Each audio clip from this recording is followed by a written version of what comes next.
komunikasi politik selama tujuannya membangun Indonesia, berarti ada kesamaan yang harus dipersatukan. Itu aja. Hari ini saya memberikan semangat ke Barisan Muda Kosgoro tentang optimisme Indonesia ya menuju Indonesia Emas 2045, karena masa depan ada di tangan mereka. Memberi contoh perjalanan hidup saya juga dari pemuda kebermanfaatan masuk politik. Kalau kecewa dengan sistem, masuklah ke dalam sistem, ubah sistem dari dalam, itu yang saya lakukan. Mudah-mudahan inspirasi hidup saya bisa nyemangatin anak-anak muda yang tadi ada di sini.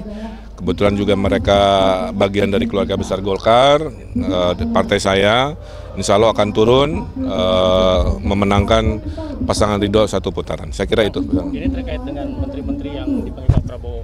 Kalau menang, siap bersinergi dengan menteri-menteri? Ya iyalah. Gimana, Kang? Namanya gubernur, apalagi satu koalisi dengan presidennya, berarti satu koalisi dengan menteri-menterinya kan. Kita doakan Indonesia akseleratif ya dalam 5 tahun ke depan antara pemerintah pusat, kabinet, dan para gubernur-gubernur khususnya yang di koalisi Kim. Terkait dukungan dari teman-teman Betawi belakangan ini kan ada dua ormas yang terbesar tuh, FBR sama satu lagi Forkabi itu udah mendukung Pak Pram. Mau ke Pak RK sendiri gimana sih Pak? Ya nggak ada masalah, kan saya bilang dalam demokrasi dukung-mendukung biasa aja. Ada yang dukung, ada yang enggak. Barisan yang dukung Ridho juga banyak sekali.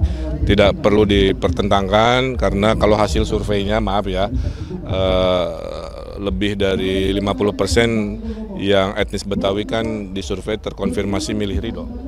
Nah, itu lebih ilmiah gitu ya daripada simbolis juga gitu. Kang Emil ngomongin masalah sinergi tadi, Kang Emil siap bersinergi. Begitu juga dengan Pak Pramono, katanya bilang Pak Pramono mengatakan bahwa dirinya itu juga dekat dan siap bersinergi juga.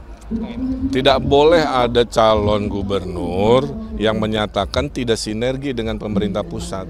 Jadi siapapun mau di Jakarta, mau di Papua, yang namanya calon gubernur, apalagi nanti menang, pastilah harus bersinergi dengan pemerintah pusat. Oke ya? Ngomong Persija udah ada mulai pertemuan dengan Bang, dengan tema ini, anak muda Jakarta gimana nanti ke depan? Kan tadi sudah saya bilang, mereka harus jadi golongan yang paling optimis karena pemenang dan pemilik masa depan Indonesia dari pemuda.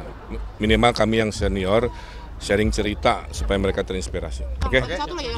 Padahal kan Akang kan sebagai kader Golkar nih Kang, tapi melihat Pak Prabowo tuh kayaknya upaya untuk menarik hubungannya Bu Mega itu kayaknya cukup intens nih Kang. Mungkin ada tanggapan sendiri soal itu? Enggak ada tanggapan, namanya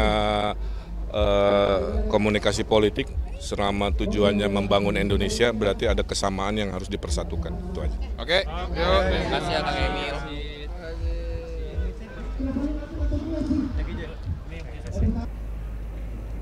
Amin. Berdoa selesai. Teman-teman sekalian, rasanya sudah tidak kita memulai acara kita yang luar biasa. Nantinya akan seru banget malam hari ini ya. Namun sebelum itu, izinkan saya untuk mengundang Ketua Umum DEM untuk menyampaikan kata sambutannya. Assalamualaikum warahmatullahi wabarakatuh. Aja baik, saya bilang. Masuk. Kalau dulu kita panggilnya, saya ini karena saya juga pengen terkait apa yang akan di sini di DPP Golkar. Tapi juga sanksi, mampu nggak sih? Langsung dari para narasumber. Jadi konteks judulnya itu adalah sebenarnya. Bisa saya sebut satu persatu kawan saya Komisiat yang saya hormati. Pak Ilham juga ada yang bisa dikemas demikian rupa. Kalau DPP ini bisa dimeriahkan, kalau bisa setiap minggu acara seperti ini. Terima kasih sekali lagi pada BMK Kosgoro sudah mendesain acara yang sangat baik. Tapi saya ingin memperkenalkan diri. Ini pasti banyak yang tidak saya berasal dari Surabaya, Golkar tahun 2003 kalau nggak salah. Saya masuk saya tidak dalam saya lanjutkan, saya 2003 dan saya bukan pengurus DPP Partai Golkar. Waktu itu saja begitu, tapi saya tidak masuk di struktur PPAMP, sekuensinya sama, AMPI dan MPK saya sama masuk. Tuhan, saya tidak punya cantolan, tidak punya apa namanya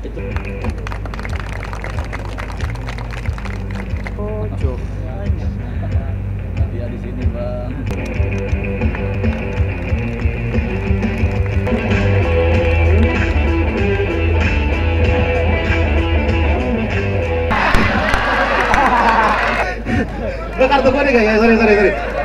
Peraturannya kalau go offset. Daun saus, ada kentang, adangnya lunas. Korban pinjol semua. Pasan Muji, sahabat saya Pak Sekjen, selamat bertugas Pak. Ya, jadi luar biasa. Negara-negara di ASEAN itu merdekanya itu banyaknya dikasih, tapi Indonesia itu direbut. Nah ini harus jadi pelajaran. Kalau para pemuda ingin sukses, belenggu kemiskinan, belenggu jadi golongan 16 coba dari 200 negara, ya ekonominya kalah, apalagi kan Spanyol kalah, Portugal kalah. Di Bahrain itu matematika itu tambah 1, di politik tidak selalu 2, betul? Bisa tetap 1. Gubernurnya bagus, 1 tambah 1 bisa tetap 1. Pengalaman Pilgub Jabar dulu di Golkar ya, saya bikin pantun. Saya kalau tulis pantun di kepala, nggak pakai kertas ya. Nonton Golkar lagi, lanjut makan gado-gado di restoran. Kalau Golkar, insya Allah pasangan Ridho menang 1 putaran. Nggak boleh 2 putaran. Ranking berapa? 4. Setelah Tiongkok, Amerika, India. 1 tahun dari sekarang saya doakan semua panjang umur. Kita bertemu lagi di amphitheater ini 2000. Bang Fad nanti sudah begini, mohon maaf ya. Tambah 21 tahun. Sudah. Syaratnya 3, nih tolong dengerin ya. Syaratnya 3.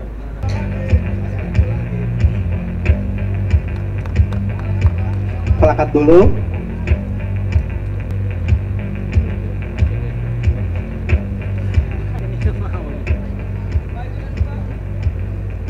Mau melangkahi.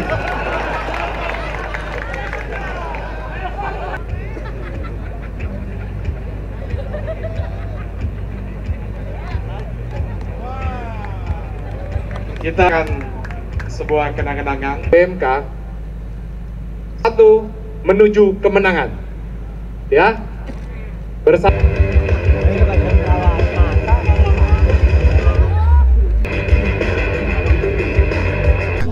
Hari ini saya memberikan semangat ke Barisan Muda Kosgoro tentang optimisme Indonesia.